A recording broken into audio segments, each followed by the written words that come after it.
Dans cette vidéo, tu vas entendre le témoignage de Dimitri. Dimitri a suivi le mentorat de la liberté, un accompagnement privé de 12 semaines, pendant lequel nous avons créé ensemble une source de revenus automatique avec un petit projet rentable. Aujourd'hui, il a publié son premier livre sans éditeur sur Amazon. Et il travaille déjà sur le suivant. À travers cette vidéo, il va te raconter comment il a créé ce livre, les difficultés qu'il a pu rencontrer, les résultats qu'il a obtenus, et il va aussi te dire ce qu'il a pensé de son expérience de coaching avec moi. Alors si toi aussi tu as envie de créer ton petit projet rentable pour quitter le salariat, écoute bien cette vidéo, ça va sûrement faire écho à ta situation. Donc je suis avec Dimitri aujourd'hui qui a écrit et publié un livre en 3 mois sans éditeur sur Amazon, mais il va nous en parler un petit peu plus.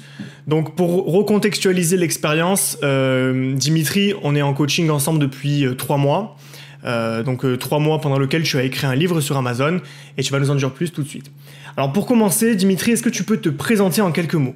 En quelques mots, donc je m'appelle Dimitri Tamion, j'ai 38 ans, je suis journaliste depuis septembre 2005, donc ça fait un petit bout de temps quand même. J'aime tout ce qui est sport, tout ce qui est nouvelles technologies, d'où le secteur. Je travaille dans les nouvelles technologies, dans le journalisme, mais surtout ce qui est nouvelles technologies. Et je suis marié depuis 4 ans. Ok, deuxième question, Dimitri, quel est ton rapport au salariat et à ton travail? Alors ta question comporte 2 volets. Je vais commencer par mon rapport au salariat. Alors j'ai une version un peu biaisée de l'entrepreneur, du patron. J'ai des parents artisans boulangers, donc un père qui travaillait vraiment très très dur. Il se levait à 3h, il se couchait à 21h, il travaillait 7 jours sur 7. La famille, c'était un peu mis de côté, pas à zéro, mais c'était un peu mis de côté. Et pourtant, il n'avait pas une vie extraordinaire, il n'avait pas une maison non plus extraordinaire, il avait une voiture d'occasion quand les salariés avaient des voitures neuves. Et donc, j'ai pensé au salariat. Pourquoi le salariat? Parce que tu as la sécurité qu'on te vend du CDI, alors que le CDI, on sait très bien que c'est pas la sécurité éternelle. Il y a aussi l'aspect équilibre vie perso, vie pro. L'aspect, on a terminé sa journée, voilà, on a fini. Et la paye qui tombe tous les mois, on se pose pas de questions. Il y a pas, est-ce que j'ai vendu, est-ce que je vais avoir tant de salaire? Donc, je me suis dirigé vers le salariat. Maintenant, avec le recul, le salariat, j'ai pas le contrôle de mon temps, en fait. Je vis selon des horaires. Même si j'ai terminé mon travail, finalement, des fois, on s'aperçoit que finalement, on fait beaucoup de présentéisme, alors qu'on aurait peut-être terminé son travail, on pourrait partir. Le salaire, on sait très bien que le patron, son intérêt, lui, c'est d'en gagner un maximum. Donc, les évolutions de salaire sont pas toujours évidentes, surtout dans les petites structures. Et à côté de ça, on s'aperçoit finalement, on construit le projet d'un autre dans notre temps, en fait. Et ça, c'est pour ça, avec cet aspect-là, je sais que je ne terminerai pas salarié. J'ai 38 ans aujourd'hui, je ne terminerai pas salarié. Et concernant la partie journaliste, c'est un très beau métier. J'ai toujours rêvé d'être journaliste et je suis devenu par une opportunité. Je remercie quand même mes premiers patrons par rapport à ça. Je ne peux pas non plus être ingrat, même si tout n'était pas parfait. Journaliste, on apprend tous les jours. Ça, c'est quelque chose que j'ai beaucoup aimé, quel que soit le domaine en fait, quel que soit le domaine où on est. Et bien sûr, si on met de côté le journalisme un peu, je dirais, poubelle, parce que tout n'est pas forcément bon dans le journalisme. Il y a le côté sensationnalisme, des fois c'est glauque aussi. J'ai vu aujourd'hui un article qui était un peu glauque, mais on apprend vraiment tous les jours, on partage tous les jours. Ça, c'est quelque chose que j'ai beaucoup aimé. Par contre, journaliste, ça veut dire c'est un métier que tu vis en fait. Donc tu vis vraiment ça au quotidien. Ça, faut vraiment l'accepter. On pense qu'on termine la journée. Non, le journaliste est journaliste. Il vit, il voit les choses, il observe les choses. Ça ne s'arrête pas quand tu sors de ton bureau, en fait. Et pourtant, les payes ne sont pas mirobolantes. Moi, je me souviens de confrères qui disaient, le journaliste, on fait pas ça pour l'argent. On fait ça par passion. Donc, il faut vraiment être passionné.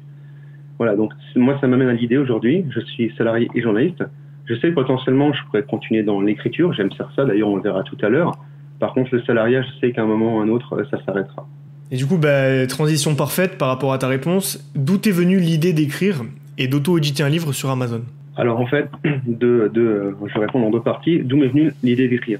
J'écris depuis 15 ans. On commence par un article, par un dossier. Enfin, du coup, c'est comme pendant le sport. Tu commences par 5, 10, 20 km et à un moment, tu veux faire un marathon. Mon marathon à moi, parce que j'ai fait des marathons dans le passé, je compte en refaire aussi. Mon marathon dans l'écriture, c'était le livre. Du coup, je me suis lancé. Après, pourquoi Amazon? Parce qu'il y a une partie simple, c'est qu'on n'a pas d'intermédiaire en fait. C'est nous qui y allons, c'est nous qui décidons. C'est ce principe-là. Pour moi, c'est, on va dire, avoir un premier pied à l'étrier, de manière simple, mais de le faire au moins une fois. Et du coup, le livre existe aujourd'hui, on le sait. D'accord. Et est-ce que ça a un rapport avec le fait que tu veuilles quitter le salariat? partie, oui. Vouloir gérer mes propres projets. Et ça, c'était un projet, je l'ai réalisé. Donc maintenant, on va s'intéresser plus au processus d'écriture. Qu'est-ce que ça t'a apporté personnellement, ce projet que tu as réalisé justement pour t'éloigner petit à petit du salariat? Alors justement, tu as dit le bon mot, projet, la gestion d'un projet. Un marathon, ça se prépare pas comme ça. Un livre, pareil. Un livre, il y a des processus. On va pas se lever un matin, on va dire, le livre a été écrit, ça s'écrit pas comme ça en fait. Un livre, il faut du temps en fait. Et qui dit du temps, il faut en fait découper les tâches. Ça, j'ai appris à découper les tâches de mon livre en fait. Commencer et après aller étape par étape. L'écriture, la correction, la préparation de la couverture, la mise en ligne de la version numérique, la version brochée, la promotion aussi du livre. Tout ça, toutes les petites étapes, tout ça on ne le fait pas en une journée. Ou alors on le fait peut-être très mal. Mais enfin bon, moi je sais qu'écrire, là tu vois, le bouquin fait 130 pages. Écrire 130 pages en une journée, je suis pas un robot en fait. Donc forcément il fallait une organisation, un découpage, une gestion de projet. C'est ce que j'ai appris, la gestion de projet. D'accord, donc toi tu as appris justement à découper un gros projet, peut-être parce que ça te faisait peur avant, c'est ça? Pas forcément peur, mais ça me semblait trop en fait, à encaisser. Et tu vois, cette gestion de projet, ça m'a servi dans d'autres aspects de ma vie. Exemple, en tant que journaliste professionnel, j'écris des tests de smartphone, j'écris aussi des tests de montres connectées, des tests d'écouteurs. Et ben en fait, j'ai appris à découper ce test. Au lieu de faire tout d'un seul coup la rédaction du test qui va être publié, j'ai découpé, maintenant je fais toujours, je découpe la rédaction pour que ça s'étale sur plusieurs jours et que ça soit plus digeste, que ça soit bien fait. D'accord, donc là tu m'as parlé des compétences techniques que tu as acquises. Moi ce qui m'intéresse là maintenant, c'est vraiment qu'est-ce que ça t'a apporté d'une manière personnelle, tu vois. Est-ce que tu te sens fier d'avoir fait ce livre? Est-ce que tu as envie de recommencer? Comment tu te sens post-projet? C'est ça que je veux vraiment savoir. Alors en fait, ce que j'ai ressenti, je vais revenir un peu sur l'histoire, j'aime beaucoup le sport, et j'ai ressenti la même chose que quand j'ai franchi la ligne d'arrivée lors de mon premier marathon, un accomplissement en fait. J'ai vraiment ressenti ça. Le moment où j'ai cliqué sur publier, je me suis dit mais c'est fait, il existe en fait ce livre. Et je l'ai vu en ligne, après j'ai reçu l'email d'Amazon qui me prévenait qu'il était en ligne, il existe. Et je donnais un autre exemple, d'ailleurs c'était juste avant cette interview, 30 minutes avant qu'on se parle, là, j'ai reçu un SMS. J'ai une amie qui a commandé ce livre, en fait, mais en version brochée. Elle l'avait entre les mains dans le MMS. Je sais que ce livre existe non seulement en version numérique, on peut dire que c'est simple, mais là, l'objet est matériel, en fait. Il existe entre ses mains, en fait. Donc, c'est un accomplissement. Et comme tu me demandes, est-ce que c'est un début? Oui, c'est un début. J'ai fait un marathon, j'en ai fait d'autres. Un livre, j'en ai fait un, je vais en faire d'autres. Et tu sais très bien, parce qu'on en discute un petit peu sur le second. Bien sûr. Oui, et c'est vrai, je confirme ce que tu dis, le fait d'avoir un livre physique qui existe, ça fait vraiment la différence parce que moi aussi, tous les livres que j'ai publiés sur Amazon, quand je vois les commentaires, il y a des gens, tu sais, qui commentent avec des photos à l'appui et qui prennent des photos des pages du livre. Alors bon, évidemment, pas toutes les pages, hein, des extraits. Et je trouve ça vraiment gratifiant, tu vois, de te dire que des gens l'ont.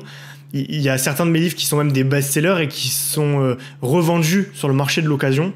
Et rien que ça, tu vois, ça fait bizarre de te dire que le livre, il transite entre des gens, qu'il y a peut-être des milliers de personnes qui ont ton livre. Alors bon, toi, tu viens de commencer, mais peut-être qu'à force de créer des livres, il y aura des centaines, des milliers de lecteurs. Donc, c'est vrai que ça a un côté très épanouissant, en fait. Tu vois, t'as l'impression quand même d'avoir fait quelque chose d'important. Ouais, ce qu'on avait à partager, finalement, c'est partagé, c'est entre les mains des gens. Tu as apporté, après, tu ne contrôles pas ce que les gens en font, mais tu sais ce que tu avais à dire, le monde l'a entendu. Ou l'a lu, en tout cas, dans le cas d'un livre. Tout à fait. Alors, pour les gens qui nous regardent et qui aimeraient peut-être lancer un livre sur Amazon, est-ce que tu pourrais nous détailler les étapes par lesquelles tu es passé pour écrire ce livre? En fait, la plus grosse étape, je reprends l'exemple du footing.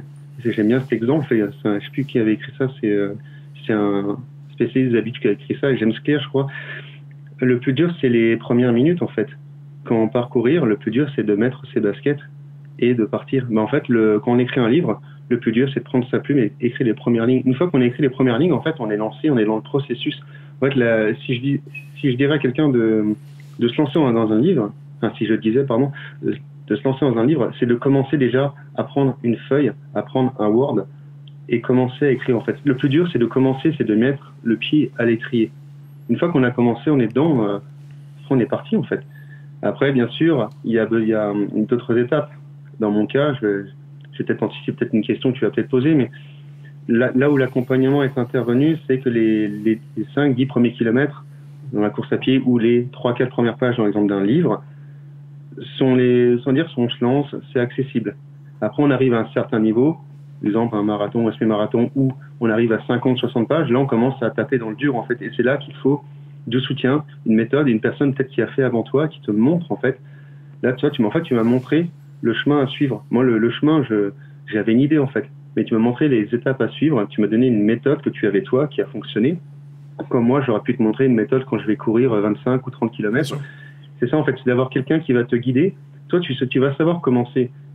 Et après, pour aller vraiment plus loin, c'est comme quand tu vas à la salle de sport, au début on te dit apprends, et le coach te dit si tu veux apprendre plus, bah tu viens avec moi. En fait, c'est le principe. La personne a des méthodes, des enseignements à te fournir.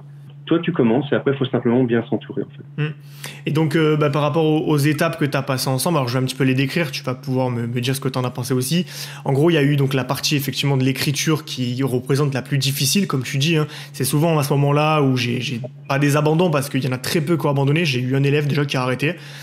Mais voilà, après, la plupart des gens ont des coups de mou dans l'écriture. Alors toi, t'es quand même un fonceur, je veux dire, t'as quand même bien avancé, même t'avais un petit peu commencé avant qu'on fasse le coaching. Donc voilà, t'étais pas en reste par rapport à ça. Mais effectivement, la partie la plus dure, je confirme, c'est vraiment l'écriture. Parce qu'on se rend pas compte, c'est à peu près 20 000 mots un livre. Hein. 20 000 mots, ça paraît pas beaucoup, mais ça reste quand même pas mal. Donc il faut s'accrocher, faut mettre ses idées en ordre, faut les relire, tout ça. Mais voilà, les étapes qui sont souvent un petit peu sous-estimées, ça va être la recherche de mots-clés qu'on a faite ensemble. Donc la recherche de mots-clés, c'est sur quels mots-clés est-ce qu'on va référencer notre livre pour que les gens puissent le trouver naturellement. Donc voilà, il y a par exemple si tu crées un livre sur la confiance en soi, ben, tu vas chercher le bon mot-clé, que ce soit confiance en soi, développement personnel, estime de soi, qui sont des mots qui n'ont pas la même difficulté pour se référencer dessus chacun. Ensuite, il y a eu tout ce qui était création de la couverture. On a créé une couverture aussi ensemble parce que c'est finalement le papier cadeau en fait de ton livre. Si la couverture donne pas envie, ton livre, même s'il est génial, personne ne va l'acheter. Et il y a également toute la partie vente où en fait on a créé des descriptions qui donnent envie d'acheter. On a optimisé les mots-clés pour que ça apparaisse au plus haut du moteur de recherche. Il y a toute la partie aussi promotion dans laquelle on a vu comment faire un bon lancement de livre pour faire tes premières ventes. Voilà, il y a tout cet aspect-là aussi qui est important de comprendre, c'est que je connais pas mal de gens qui veulent faire des livres et qui se lancent, tu vois, du tout au tout, ils écrivent. C'est un petit peu ce que tu as fait finalement, tu vois, tu te lances et après tu te rends compte que si tu veux vraiment le vendre et tout, il va falloir que tu sois un peu plus dans la partie technique au niveau du référencement et de la vente. Et même la partie commerciale en fait, parce qu'en fait tu vois, tu m'avais dit d'écrire un discours commercial, pour moi je l'avais estimé assez bon, mais après tu as repris mes mots, mes phrases, et tu les as réagencées en mettant un petit peu une teinte un peu plus commerciale que moi je n'ai pas forcément. Donc, je suis fils de commerçant, on m'a mis à la caisse très tôt, mais tu vois le côté commercial vendre un livre, ça je ne savais pas le faire. Toi, tu savais le faire parce que tu as déjà vendu le livre, tu as vu ce qui a fonctionné, ce qui n'a pas fonctionné. Après, d'autres parties qui ont été compliquées, ça, il faut vraiment prendre conscience, quand on écrit, on voit pas ses propres fautes. Pourtant, tu vois, j'écris tous les jours et j'ai imprimé 2 fois mon livre sans format numérique, donc c'était 100 pages, donc je peux te dire, j'ai pris Stabilo, j'ai pris toutes les phrases, j'ai relu sur ordinateur, je l'ai relu sur smartphone. Le fait de déconditionner du format que tu as écrit, tu vas avoir des fautes que tu n'as pas vues. Moi, j'ai vu des fautes, je me serais pendu. Je dis, mais c'est pas possible, en fait. T'as pas 15 ans d'écriture, tu peux pas faire ça, quoi. Bah si, c'est qu'en fait, tu es tellement concentré sur l'écriture de ton livre, sur les idées, que tu en oublies, en fait, les fautes. Et même les fautes, tu passes 50 fois dessus, au moment où tu les vois plus.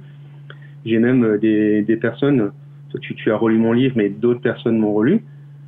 Et en fait, ils ont eu des fautes que moi, je n'aurais jamais vues, en fait. Et je me suis dit, c'est pas possible. Ils ont dit, déjà, c'est pas possible. C'est un imposteur, c'est pas possible, tu vois. Et en fait, voilà, faut accepter, on n'est pas parfait, en fait, on oublie une chose, c'est que la coopération dans un projet, c'est très important, que ce soit avec aussi bien son formateur qu'avec ses amis. Les gens, moi, ce livre, je l'ai écrit, je l'ai voulu, mais il y a d'autres personnes qui ont contribué. C'est pour ça d'ailleurs qu'il y a une partie remerciement dans un livre, parce qu'il y a des personnes qui ont contribué, c'est bien de les remercier aussi, c'est bien de se souvenir qu'on n'est jamais seul, en fait. Il suffit simplement de bien s'entourer, de choisir de choisir son entourage dans le cadre d'un projet. C'est ça que j'aurais à dire. Si vous avez un projet, entourez-vous bien, c'est très important. Tout à fait. Et d'ailleurs, petite anecdote par rapport aux fautes d'orthographe. Moi, c'est pareil. J'avais un livre qui était publié depuis déjà 1 an et demi, qui avait très bien marché. Il avait fait beaucoup de ventes et tout. Et je le fais lire à mon ex-copine, tu sais. Voilà, je lui montre le livre parce qu'elle avait jamais vraiment lu. Elle le lit et elle a dû trouver facilement une 30aine de fautes sur l'ensemble du livre qui était déjà publié, tu vois. Et quand j'ai vu ça, j'ai eu honte. Mais c'est vrai qu'en fait, c'est très très difficile de voir des fautes. Des fois, tu relis comme un idiot 13 fois ta phrase, il n'y a pas une fois où tu vas voir la faute, tu vois. En fait, tu t'es habitué à cette faute, et il faut vraiment que quelqu'un te la montre pour que tu dises, mais c'était logique, tu vois, c'était devant mes yeux, en fait. Donc, je suis d'accord avec toi. Et puis même les correcteurs orthographiques, quand c'est pas des fautes, mais c'est des mots qui sont changés, ne verront pas. Donc, ne pas compter non plus que sur la partie correcteur orthographique. Ça, j'insiste beaucoup là-dessus, parce que la facilité de dire, le correcteur fera tout. Il faut aussi entraîner son cerveau et faire relire son travail par un autre. Tout à fait, ouais, c'est vraiment un outil, mais ça suffit pas, quoi. Donc maintenant, une autre question, Dimitri, j'aimerais savoir pourquoi est-ce que tu as décidé de suivre ce coaching avec moi? Je rappelle que tu avais commencé à écrire ce livre tout seul. Donc moi, quand tu es venu me voir, tu avais déjà commencé, tu étais déjà motivé. La question que je me pose, c'est pourquoi est-ce que tu es venu me demander justement de t'accompagner sur ce projet alors que tu avais l'air d'être bien parti dessus? Parce qu'en fait, je maîtrisais peut-être la partie écriture d'articles, de dossiers, mais pas forcément d'un livre. Sur le livre, il n'y a pas que la partie rédactionnelle, il y a la partie recherche de mots-clés, optimisation pour un livre, la partie des outils. Exemple tout bête, dans mon traitement de texte, je ne savais pas créer, je l'ai appris, tu m'as dit qu'il fallait le faire, mais je ne savais pas créer une table de matière. Une table de matière, c'est ultra important dans un livre, en fait. Le discours commercial, pareil, je ne savais pas le faire. Une couverture, je me suis dit, je peux en faire une, on peut tous en faire, on a tous des outils sous la main. Tu m'as guidé dans le choix des outils. En fait, je suis venu vers toi parce qu'en fait, tu avais les méthodes, tu connaissais le chemin. En fait, pour savoir faire quelque chose, soit on prend 10 ans à l'apprendre, soit on se rapproche de personnes qui ont déjà fait ça avant toi et qui l'ont bien fait. C'est-à-dire qu'ils ont les méthodes, c'est pas forcément des énormes raccourcis où tu ne vas rien faire, mais on va te donner les méthodes, on va te dire comment faire bien. Après, ça finira à ta sauce. Tu apprendras aussi, parce que la table de matière, tu m'as dit qu'il fallait en faire. Après, j'ai appris comment faire aussi. La couverture, j'ai fait différents essais, je connaissais l'outil, mais tu m'as donné des idées pour ma couverture auxquelles je n'aurais pas pensé, en fait. Donc, je suis allé vers toi parce que tu avais les méthodes que moi, je n'avais pas, en fait. Il faut savoir reconnaître qu'on ne sait pas tout.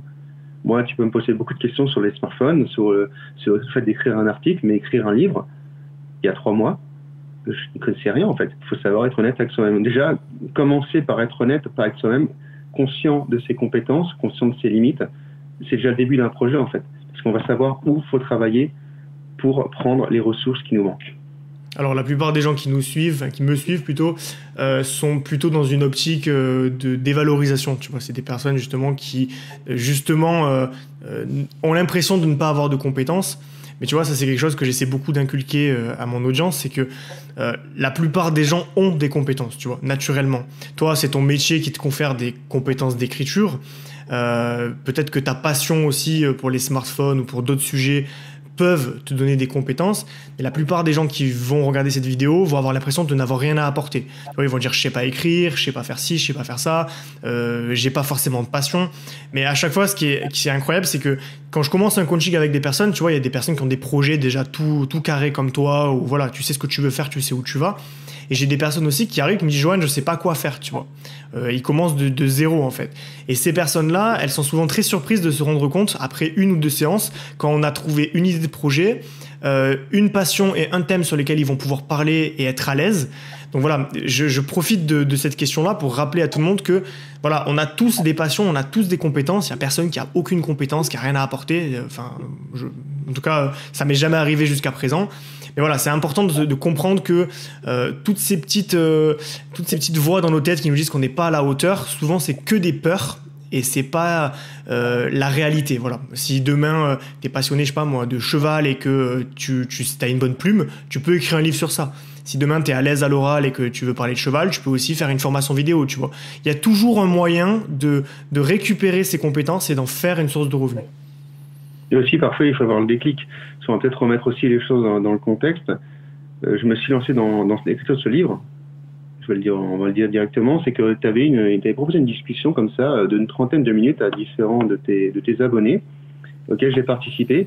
On a discuté comme ça de manière informelle. Et en fait, c'est suite à cette discussion, d'ailleurs, je le rappelle dans mon livre, que justement, je me suis lancé dans ce livre. Je me suis dit, je veux écrire un livre, mais tu m'as dit, quel sujet te passionne? Et je me suis dit, ouais, je vais écrire un bouquin sur ce sujet qui était l'addiction aux réseaux sociaux. Et il faut aussi avoir un déclic, soit un déclic avec une discussion, un événement, en fait. Et là, du coup, c'était, en l'occurrence, une discussion qui m'a mis face à l'évidence. Je voulais écrire un livre, je me suis dit, c'est bon, j'ai assez retardé ce projet, maintenant ce projet va exister. Après, j'avais pas forcément dans l'optique de le faire avec toi. Au départ, je lui dis, je sais écrire après tout. Et donc, je suis venu vers toi parce que j'ai vu qu'il me manquait des compétences. Et toi, tu avais les compétences à m'apporter, celles qui me manquaient. Voilà, pour l'anecdote, quand même. Voilà. Indiquer comme quoi une discussion, c'est bien de discuter parfois. Et c'est pas, tu vois, à la base, c'était une discussion non tarifée. C'était une discussion, un échange simplement entre un abonné, quelqu'un qui suit tes vidéos et toi, en fait. Ouais, bien sûr, le but c'était voilà, d'apprendre à connaître un petit peu les gens qui me suivent, tu vois, c'est pareil, il n'y avait pas d'objectif particulier en fait, mais c'est vrai que je te rejoins sur ça, c'est vrai que souvent c'est une phrase, un événement, un moment où tu vas dire bon c'est bon là je le fais, tu vois. Il y a plein de gens qui sont motivés, qui me regardent, qui ont envie de passer à l'action, mais qui des fois ne sont pas prêts, et tu vois j'ai tendance de temps en temps à leur dire bon les gars il faut se bouger, tu vois, il faut se lancer parce que au bout d'un moment si tu fais rien t'auras rien. Mais d'un autre côté, je me dis, moi je crois beaucoup, tu sais, au timing en fait. Il y a des gens qui sont pas prêts aujourd'hui, ils seront prêts dans un mois, ils seront prêts peut-être dans un an aussi. Mais c'est ok, tu vois, il faut qu'ils aient ce déclic-là parce que tant qu'ils n'ont pas le déclic en se disant c'est bon, je le fais, en fait, ça sert à rien d'essayer de les convaincre parce qu'ils sont encore dans leur réalité, tu vois, où ils peuvent pas encore le faire. Ouais, c'est vrai qu'il faut être prêt. Le corps se muscle, mais le cerveau aussi. Ça s'éduquer au passage à l'action. Enfin, il y a des moments où on n'a pas forcément envie et certaines lectures, des fois, certains événements commencent à muscler ce cerveau, puis finalement tu commences à voir les choses de manière différente et là tu te lances. Ou peut-être des fois aussi, j'ai le cas, il n'y a pas longtemps, arrêter certains projets, certaines actions qui ne servent à rien, qui ne t'apportent plus rien pour consacrer l'énergie récupérée à d'autres choses en fait. Tu vois, là j'ai donné un exemple, j'écrivais jusqu'à la semaine dernière, depuis 4 ans, un blog sur les nouvelles technologies, je publie des thèses, des actualités, et je me suis dit, ce blog me prend vraiment énormément de temps, il est chronophage, il prenait plus de 20 heures par semaine, et je me suis dit, si je suis capable de consacrer 20 heures, parce que là j'écrivais le blog, en même temps je travaillais, en même temps j'écrivais le bouquin. Tu te souviens, à un moment j'avais une tête comme une citrouille, je me dis que ce temps que je consacrais au blog, et ce temps que j'arrivais à avoir pour écrire un bouquin, en cumulant ces 2 temps, je vais m'en servir pour écrire le second bouquin que vous verrez peut-être dans 3, 4, 6 mois. Enfin, voilà. Du coup, savoir réallouer l'énergie, remettre l'énergie qui était mal utilisée dans un projet qui est peut-être plus intéressant. Ok, c'est intéressant qu'on parle de passage à l'action parce que justement la question suivante est en lien direct. Je voulais te poser justement cette question. Quelles compétences émotionnelles as-tu développées à travers ce coaching ou ce projet tout simplement ? Alors, j'ai développé, c'est une partie, je suis quelqu'un d'assez perfectionniste. J'aime bien que tout soit bien fait, tout soit carré. Et en fait, j'ai appris à ne pas être parfait en fait durant ce projet. Accepter que parfois j'étais pas parfait dans ma gestion du temps, pas parfait dans l'écriture, il y avait des fautes, et que mon livre, au moment où j'avais cliqué, accepter qu'il ne soit pas parfait. Tout de suite, on en avait parlé. Tu m'as dit, est-ce que tu veux continuer à développer, à améliorer, continuer ton livre? Je t'ai dit, en fait, si je continue le livre, en fait, à vouloir parfaire le livre, il ne sortira jamais. Ça, c'est vraiment une compétence. Quand on veut se lancer dans un projet, quel qu'il soit, quelle que soit l'ampleur, accepter que ce sera peut-être pas parfait, mais que vous aurez, que le résultat soit pas parfait, mais que vous ayez entamé le processus. Processus, une fois qu'on est dedans, en fait, une fois que ça devient une routine, un processus, on y va, c'est pas parfait, c'est pas grave, ça sera mieux la prochaine fois. C'est vraiment cette partie-là que j'ai développée en partie, dans la partie émotionnelle. Savoir gérer l'imperfection, en fait. Être imparfait, c'est pas forcément être un nul, être un débile, être un imposteur. C'est simplement se lancer. Il y en a certains qui sont parfaitement installés dans leur canapé, en fait, qui ne font rien. Et toi, t'es peut-être pas imparfait, mais peut-être t'es au front, les mains dans le cambouis, t'es dans la boue. T'y vas, en fait. Donc je préfère être un imparfait sur le terrain qu'un parfait spectateur depuis le canapé en fait. Ouais, il y a un dicton que j'aime beaucoup dans ce cadre-là, ça va paraître très bête, hein, dit comme ça, c'est très simpliste, mais moi je trouve que ça me fait du sens, c'est 1 est toujours mieux que 0. C'est-à-dire que, tu vois, aujourd'hui, t'as fait quelque chose, même comme tu dis, si c'est pas parfait, tu l'as fait. Et le plus important, c'est pas de faire un truc parfait, c'est de faire plein de petits trucs qui vont cumuler, créer quelque chose de grand, tu vois. Moi, voilà, je le vois au quotidien. J'adore cet exemple. Limite, je vais jamais faire de logo pour cette raison, mais justement, sur mon site, il n'y a pas de logo, tu vois. Et les gens, quand tu leur dis c'est quoi la première étape d'un projet, ouais, bah, faire un logo. Non, pas du tout. Faire le logo, ça peut être utile dans certains cas. Hein. Je dis pas que le logo c'est interdit, tu vois, mais moi dans mon cas, le logo c'est le symbole du perfectionnisme, tu vois. J'ai pas besoin de logo en fait. Je m'appelle les 3 libertés, ça me suffit, tu vois. Et ça fait 1 an et demi que je tourne comme ça et probablement que j'en ferai jamais, tu vois. Enfin, j'en sais rien, mais voilà. Pour montrer l'idée, c'est que moi aussi je suis perfectionniste de base et le perfectionnisme c'est un énorme frein au projet, parce qu'on est toujours là à délayer le moment où on va produire et publier, et du coup ça crée des blocages internes en nous, qui fait que vu qu'on veut toujours que ce soit parfait et qu'on a peur de s'exposer parce que le regard des gens, tu vois, une fois que tu t'es lancé, ben, les gens ils te regardent, on va rester 50 ans sur le même projet, on va peut-être le publier si on a de la chance, mais au final le résultat c'est que souvent on abandonne après ça. Donc maintenant, on va parler de tes résultats. J'aimerais savoir quels sont les résultats concrets que tu as obtenus. Alors pour l'instant, j'ai fait une période de gratuité. J'ai eu 45 téléchargements de ce livre. Pour l'instant, j'ai eu 2 commentaires plutôt positifs. J'ai eu une commande en version numérique et une commande en version brochée, donc dynamique. Je lui en parlais. Elle m'a dit, écoute, bah ça tombe bien, parce qu'en fait, je lui parlais d'autre chose, hein, et j'avais glissé ça dans la conversation. Elle m'a dit, écoute, ton livre, je l'ai commandé, bah pourquoi? Parce que ça m'intéresse. En même temps, j'ai mon copain qui est trop addict aux réseaux sociaux, donc bah ça tombe bien.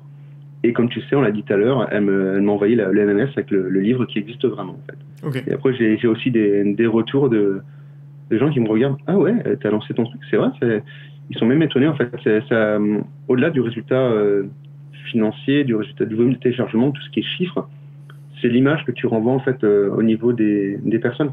Tu dis, t'as vraiment écrit un livre. Franchement, c'est génial. Il n'y a pas beaucoup qui le font. Ouais, franchement, ça fier de toi. Voilà. Bah, moi, j'ai déjà gagné ma croûte en fait en écoutant les gens parler de mon projet. Tout à fait. Et puis surtout que en étant sur Amazon, peu de gens savent qu'on peut s'auto-éditer. Donc du coup, quand il y a ton nom sur Amazon, mine de rien, c'est un argument d'autorité, tu vois. C'est comme si comme si t'es à la même place en fait que des gens qui se sont fait éditer par des grands éditeurs. Donc au final, ça a cette posture-là. Voilà, ça te permet d'être reconnu et c'est toujours agréable de te faire encenser par les autres pour tes projets, de te faire remarquer, quoi. Et puis au-delà du résultat, maintenant, il y a aussi l'expérience qui a été acquise. Ça, c'est très important. C'est un retour sur investissement comme un autre, en fait. On a appris quelque chose, on sait faire. On n'est peut-être pas riche, mais on sait faire. On saura faire les prochains qui sont peut-être plus durs, mais qui seront plus étoffés, qui seront mieux faits. Et comme tu le dis, c'est maintenant les gens, tu as déjà écrit un bouquin, donc tu fais pas autorité, on va dire, voilà, il a déjà fait, il va faire un deuxième. C'est ça on a quelque chose pour son CV aussi. Sur son CV, avoir écrit un livre, c'est pas forcément le grand projet du siècle, mais c'est un plus en fait. Quelqu'un a fait quelque chose à lui. Tout à fait, les projets personnels sont très appréciés dans le monde professionnel. Bon, après, je doute que les gens qui suivent cette chaîne aient envie de retrouver un CDI avec un CV, mais bon, pourquoi pas, c'est vrai que ça peut être utile. Et du coup, j'embraye sur une question que j'avais pas prévue, mais du coup, quel est le projet maintenant? Maintenant que tu as fait ton premier livre, qu'est-ce que tu vas faire? Le suivant, j'ai écrit le plan en fait. Donc le plan est défini en fait. Le titre est réfléchi, la couverture est déjà en tête. Donc je vais partir sur un deuxième livre en fait. Et je pense qu'il y en aura un troisième en fait. C'est quelque chose que j'ai aimé faire et que je veux refaire. Peut-être en plus de temps. C'est-à-dire que là, du coup, il y avait je me suis mis un peu une limite au niveau du temps, parce que la formation est limitée dans le temps. Maintenant, je sais qu'en 3 mois, je suis capable de le faire. En 6 mois, en prenant plus mon temps, en ayant mon blog en moins à côté, c'est quelque chose de largement faisable. Oui, de toute façon, plus tu vas en faire, plus les résultats vont être proportionnels. Donc forcément, c'est tout bénef. Voilà, après, il va falloir que je trouve ton rythme de croisière parce qu'évidemment, je ne vais pas pouvoir sortir un livre tous les mois. Là, on a fait une période de travail intensive. Mais voilà, maintenant, tu es autonome. C'est ça, moi, c'est un petit peu le but des coachings, tu vois, c'est que tu es autonome. Mon but, c'est de t'emmener de A à Z sur un projet. Maintenant, tu sais faire. Ton destin est entre tes mains, entre guillemets. Voilà, si tu veux continuer à en faire, tu continueras. Alors ça, c'est un projet parmi tant d'autres. Peut-être que bientôt, les livres, ça t'aura gonflé au bout de 3-4 et tu voudras faire autre chose. Mais voilà, tu auras créé du contenu, tu créeras des revenus automatiques autour du salariat et petit à petit, une vingtaine d'euros, une centaine, et puis après, ça peut continuer rapidement selon les projets que tu développes. Après aussi, avoir développé un projet comme celui-là, pour l'instant, je n'en parle pas parce que c'est un truc avec des amis. On avait un projet qui a évolué et je pense que celui-là sera clairement plus gros en fait. En fait, il y a le côté entreprendre avec un bouquin, c'est peut-être anodin un livre, hein, mais ça te donne une mentalité d'entrepreneur pour d'autres choses en fait, des choses que tu n'oserais peut-être pas entreprendre. Finalement, tu te dis mais je suis capable de faire des choses tout seul en fait. Je suis capable de créer mes propres projets. Pourquoi tu as créé un livre? Tu peux aussi créer d'autres choses. Il n'y a pas que des livres à créer en fait. Voilà, c'est vraiment dans cette démarche-là. Maintenant, je suis dans une démarche de créer mes projets. Le bouquin, c'était le premier. Il y aura un deuxième bouquin, mais il y aura d'autres types de projets. J'en ai un autre en tête qui est en préparation. On verra ce que ça va donner. Peut-être que ça échouera. Au pire, je recommencerai. Ok, et pour finir ce témoignage, Dimitri, j'aimerais savoir, qu'est-ce que tu dirais à une personne qui hésite avant de suivre ce coaching pour la pousser à passer à l'action? Alors déjà, pour commencer, de faire les premiers pas. Les premiers pas sont souvent les plus durs. Partir dans un footing, le plus dur, c'est de mettre ses baskets. Écrire un bouquin, écrire un article, le plus dur, c'est de sortir son workpad, sortir son stylo. Déjà de commencer, voir si le projet vraiment suscite de l'enthousiasme. Souvent, on se dit, ouais, j'ai envie d'y aller, franchement. Si au bout de quelques jours, on a toujours envie d'y aller, mais qu'on sent qu'on manque de ressources, là, en fait, chercher un mentor. Pas en avoir 10-15 qu'on va suivre sur YouTube, vraiment un mentor, un formateur, celui qui a fait la chose avant toi, qui lui, du coup, connaît, on l'a dit tout à l'heure, le chemin. Lui va pouvoir te guider. En fait, il aura les méthodes, il va savoir te guider. Et ne pas hésiter, pour moi, avec le recul, je me dis que la formation, on a tendance à dire, ça coûte de l'argent. Mais en fait, avec l'argent, on pense qu'on a perdu ses deniers, en fait. Mais en fait, on a gagné, on a économisé du temps, en fait. Et le temps, c'est très important, en fait. Un projet, on peut passer toute une vie à le réfléchir, où on peut se décider de passer à l'action en disant, voilà, je vais mettre un peu d'argent, je vais économiser du temps, et ce projet vraiment aboutira. C'est-à-dire qu'en 30-40 ans, on se dit, un projet, si ça met 30-40 ans, on ne sera pas forcément motivé. Si on sait qu'on a quelques raccourcis, quelques méthodes qui permettent à ce projet de sortir dans les 6 mois, dans les 1 an, déjà, ça donne plus de visibilité, ça donne plus de motivation dont on manque souvent, en fait, dans ce genre de projet qui peut être gros parfois. Lancer une entreprise, écrire un bouquin, se lancer dans un marathon. Enfin, un marathon, on dit ça aux gens, c'est énorme, en fait. Et si on a la bonne personne et les bonnes méthodes, en fait, on peut y arriver. Il n'y a pas d'imposture, en fait. Au pire, il n'y a pas d'échec non plus, il y a de l'apprentissage. Tout à fait, merci Dimitri. Et justement, voilà, pour compléter ce que tu dis, c'est vraiment en fait le but du mentorat que je propose, le mentorat de la liberté. En fait, c'est de proposer une formation. Donc toi, tu avais accès à une formation qui s'appelle Vivre de sa plume pour apprendre justement à créer ton livre de A à Z. Donc toi, de ton côté, déjà, tu pouvais potasser ça entre 2 sessions. Et ensuite, le mentorat, c'était 18 heures de coaching, d'accompagnement privé. Donc là où on était en visio comme on l'est actuellement, où je t'accompagnais sur toutes les étapes du projet. Et le but, voilà, c'est vraiment, comme l'a dit Dimitri, il y a une grosse montagne devant toi, tu regardes le sommet, tu dis, je vais pas y arriver. Mais voilà, si je te dis, tu mets ton premier pied là, puis tu mets le deuxième pied là, et qu'ensuite, entre 2 étapes, je te laisse avancer jusqu'au prochain croisement, en fait, finalement, quand tu es en haut, tu dis, ah, mais c'était pas si compliqué. Finalement, ça va, tu vois, il faut pas regarder le haut, en fait. Il faut juste mettre un pied devant l'autre, suivre les instructions, enfin le chemin quoi, et c'est comme ça que tu arrives à faire des grandes choses alors que tu pensais que tu pouvais pas arriver au bout de ton projet. Voilà, pour ceux qui sont intéressés par le livre de Dimitri, je vous mets la référence. Le livre s'appelle Minimalisme, 30 jours pour dire stop à l'addiction aux réseaux sociaux avec des astuces simples de détox digital. Je vous le mets en description et je vais vous mettre un petit screen à l'écran pour que vous voyez un peu à quoi ça ressemble. Alors personnellement, je l'ai lu dans le cadre d'une relecture. Bon, évidemment, j'ai suivi Dimitri sur le projet, donc je sais ce qu'il y a dedans, hein. Voilà, je dis pas ça parce que c'est mon élève et parce que je veux le faire mousser, mais franchement, moi qui suis assez, qui suis bien porté sur les réseaux sociaux et qui ai souffert un petit peu de tout ça, voilà, du fait que les notifications, elles sont toujours là à sonner. Moi, je suis toujours en train de regarder mon téléphone toutes les 5 minutes. Franchement, il y a des bons conseils. Donc, si vous avez ce problème-là, ça peut être utile de le lire. Et puis, par la même occasion, si vous êtes intéressé par l'idée d'écrire un livre, ce livre va pouvoir peut-être vous désacraliser l'acte, parce que vous allez voir que c'est, au-delà d'être un gros livre comme font les docteurs en psychologie comportementale, c'est un guide pratique en fait. Voilà, on voit que Dimitri, il a juste partagé son vécu, il a juste partagé son parcours avec les réseaux sociaux et les solutions qu'il a trouvées lui-même, donc c'est juste du partage tout simple. Vous allez voir que le style n'a rien à voir avec ce qu'on peut voir sur les styles pompeux. Dimitri, c'est une personne qui s'exprime de manière assez directe, vous allez voir, c'est marrant. Donc voilà, tout le monde peut faire ça, tout le monde peut se lancer et écrire un livre. Il n'y a pas de standard à respecter, machin. C'est vous qui choisissez ce que vous écrivez, vous partagez juste des conseils. Et le livre de Dimitri est un exemple réussi de ce que vous pouvez faire, donc je vous invite à le choper. Je vous mets en description le lien. Voilà Dimitri, je te remercie pour ce témoignage et pour, voilà, je pense que tu vas inspirer des personnes aujourd'hui. Et puis, écoute, je te dis à bientôt en coaching. Ciao. Ciao.